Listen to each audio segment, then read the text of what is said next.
Hello guys! For today's reel, ituturo ko kung paano gawing malinaw ang inyong Gemini AI pics o kung ano pang ka-AI nyo dyan. Makikita nyo ang before and after result at kung gusto nyo malaman kung paano ko ito nagawa, stay tuned lang. At kung gusto nyo rin ang ganitong effect, panoorin nyo tong video na to hanggang dulo. Let's go!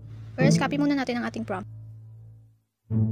By the way, yung mga naka-highlights, pwede nyo yan palitan kung anong kulay gusto nyo. For example, itong red, pwede nyo change sa blue. Or sa baba itong naka-bold text, pwede nyo alisin. Depende sa inyo. So kapag nakopy nyo na, punta na tayo dito sa Gemini. Or Gemini, whatever. So ayan, paste na natin dyan. Then click plus button kasi mag-add tayo ng picture. Kapag nakapili na tayo ng picture, pindutin na natin yung send button sa baba. Loading pa yan, kaya hintayin na lang natin. Ayan, na-generate na. Pindutin na lang natin yung picture and then click download sa taas. Ngayon, tuturuan ko naman kayo kung paano palinawin ang na-download natin na AI picture kasi kadalasan malabo talaga yan.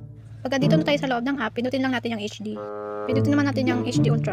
Hanapin na natin yung picture na na-generate kanina. Loading na siya, hintayin na lang natin siya matapos kasi medyo matagal yan. So, ayan na ang ating result ng ating matagal na pinaghirapan, char. As you can see, malinaw na talaga siya. Pero may gagawin pa tayo para mas mapalinaw pa siya. Kasi may ibang app pa tayong gagamitin. So, punta naman tayo dito sa isa pang Chinese app na pang-edit ng picture. So, pindutin lang natin yung plus button. And piliin na natin yung picture kanina na inedit natin sa unang app. Kapag andito na tayo, pindutin na natin itong pangalawang button. So, palitin ko lang saglit yung mukha ko dyan, char. So, marami po dyan pagpipilian, kaya na lang mamili. May makeup dyan or yung pagpaputi ng skin. So, kung gusto nyo ng detailed kung paano gamitin itong app na to, comment nyo lang.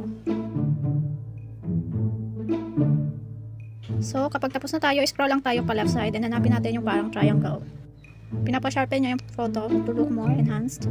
And then, sa katabi niyang triangle din, ginagawa niyang HDR. Ayan, makikita natin ang before and after result. Napakaganda talaga niya gamitin. Okay, if you're done, click the button on the upper right side to save.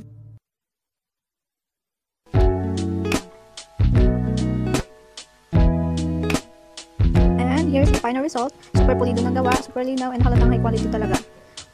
Oh, by the way, it's my first time being a content creator, so please support me by following me and liking my socials. Thank you for watching.